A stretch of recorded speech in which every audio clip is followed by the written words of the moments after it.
If you think this is Miami Beach, you may be surprised to learn that this is about the closest thing you'll find to a beach in Miami. See, I always thought Miami was this big city here, spanning this entire patch of land, and Miami Beach was the beach of Miami, or just this little strip of sand you've seen in movies and TV shows. But Miami Beach is actually its own city, occupying this huge patch of land here to the right. So they should really call this Miami Beach Beach, as it's the beach part of Miami Beach. And you'd be forgiven if you assume that this is just some small, quiet beach town, but I'm here to show you that this is actually a very vibrant and robust city and possibly one of my favorites. So let's start with the beach part of Miami Beach before the word beach loses all meaning. The most popular spot is in South Beach, and you can enter from any spot across Ocean Drive. There are plenty of walkways. You'll also see public restrooms every few blocks, so you don't have to buy a $15 drink just to use a restaurant's bathroom. They even roll out the red carpet, or whatever teal color this is, when you enter the beach. So on any given day of any given month, you'll see people laying out, getting a suntan, parasailing,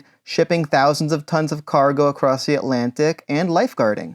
The water is some of the warmest and cleanest I've seen in my entire life, although I spent a lot of that life in filthy and disgusting New York City. And they even hold events here on this beautiful beach. When I visited in late November, they were setting up this gigantic tent. The scale of it is amazing, just watching them build for an event they hold in December for art. And while South Beach does have an equinox, you can get a free workout on South Beach Beach. You can lift weights, do pull-ups, and I think I saw some group classes. You can also play volleyball if you want, as long as you can find an open net. And once you're done being a beach patron, you can turn around and go to Ocean Drive. Here you'll find an endless strip of Art Deco hotels with delicious restaurants downstairs and gorgeous women in black dresses tempting you to come in for a quick nibble. Just be careful you don't get crabs without checking the reviews first online. For example, CJ's Crab Shack has really good reviews despite being in this sketchy looking hotel. And if you're not into that sort of stuff, you can come here instead to the Palace. It gets packed at night and they have shows.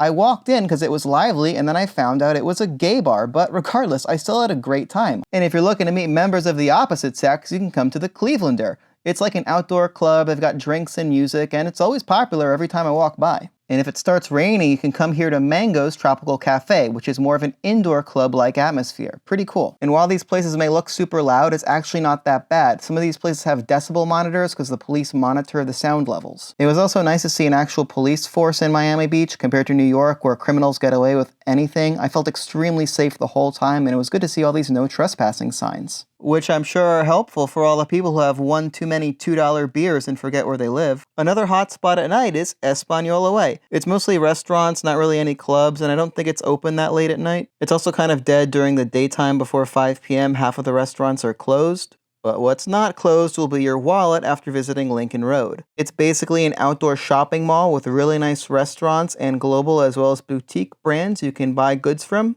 They were setting up a holiday market when I was there where there were a lot of local vendors getting ready to sell their goods. There were also Christmas decorations in 80-degree weather, which I thought would be weird, but actually find it quite charming. And here's the mall directory so you can see just how massive this place is. They even have a Macy's, which I was surprised by. And there's even more shopping down Collins Avenue. There's everything you need here in Miami Beach. You never need to leave the island. They even have a Best Buy and a WeWork. Another place you should check out is the South Pointe Park Pier, all the way in South Beach. You get a glorious view of South Beach, and you can see into the Atlantic Ocean as well. It goes for as far as you can see. And across the other way, you can see the other Miami, which is more metropolitan and lacks an actual beach.